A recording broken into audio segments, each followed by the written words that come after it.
Bismillahirrahmanirrahim. Assalamualaikum warahmatullahi wabarakatuh. Alhamdulillah, saya Raisa Sadria, mahasiswi dari program studi biologi Fakultas Sains dan Teknologi UIN Araneri. Video ini dibuat bertujuan untuk memenuhi tugas dari mata kuliah Ekologi Perairan dengan dosen pengampu Pak Ilham Zulfahmi, MSI. Jadi pada video kali ini saya akan sedikit membahas mengenai River Continuum Concept, yaitu rangkaian konsep sungai. Nah, sebelum kita mengetahui terlebih lanjut mengenai sungai, kita harus mengetahui terlebih dahulu apa definisi dari sungai itu tersendiri. Jadi, sungai merupakan jaringan alur-alur air yang terdapat di permukaan bumi yang terbentuk secara alamiah, yang mana itu terdapat bentuk kecil di bagian hulu dan ada yang bentuk besar di bagian hilir. Jadi, air sungai itu berasal dari air hujan yang jatuh ke permukaan bumi, yang mana sebagian kecil menguap dan sebagian besarnya mengalir hingga ke sungai. Jadi dapat dikatakan sungai itu merupakan tempat sebagai penampungan curah air hujan dan mengalirkannya ke laut. Dan terdapat 3 tipe sungai berdasarkan kapasitas airnya. Yang pertama ada sungai permanen, yaitu sungai yang kapasitas airnya relatif tetap. Contohnya itu sungai Kapuas.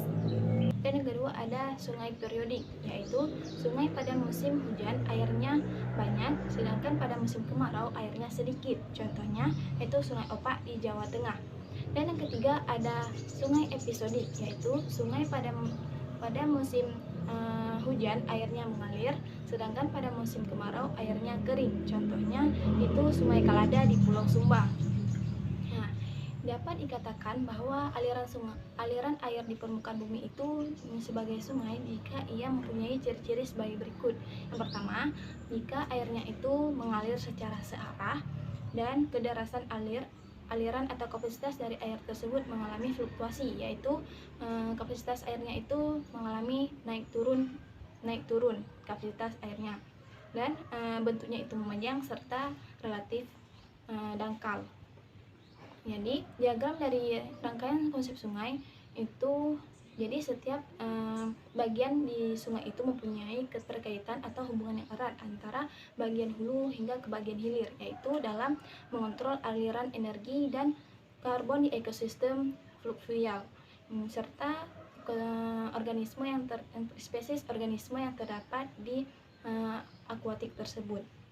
Jadi rangkaian konsep sungai itu mempunyai daya fisik yang berubah-ubah di sepanjang pertemuan sungai. Itu mempunyai daya fisik yang berbeda-beda, yang meliputi dari ketinggian, kemiringan, suhu dan nutrisi, lebar atau keluasan dari sungai, kecepatan arus, kedalaman, kekeruhan air, dan sedimen. Nah, jadi di sungai itu mempunyai jenis bahan organik yang meliputi dari bahan organik partikulat, yang mana dibagi menjadi 4 bahan organik partikulat. Yang pertama ada CPOM atau Coarse Particulate Organic Matter, yaitu bahan organik partikulat kasar yang meliputi bahan kayu dan daun yang berkisar lebih dari 1 mm. Dan yang kedua ada FPOM atau Fine Particulate Organic Matter, yaitu bahan organik halus yang berupa fragmen daun, kotoran invertebrata dan endapan organik yang berkisar dari 50 nanometer hingga 1 mm.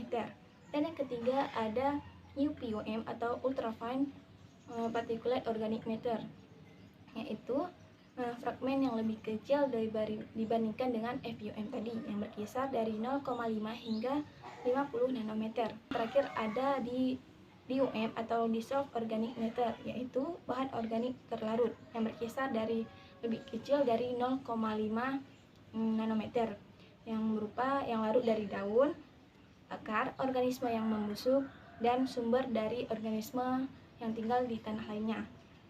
Ya, di sungai itu mempunyai 5 kelompok tingkat tropik organisme di sungai. Yang tingkat tropik pertama itu terdapat autotrop yang meliputi makrofita, alga penempel atau perifiton dan plankton. Dan yang kedua ada mikroorganisme, yaitu bakteri dari jamur.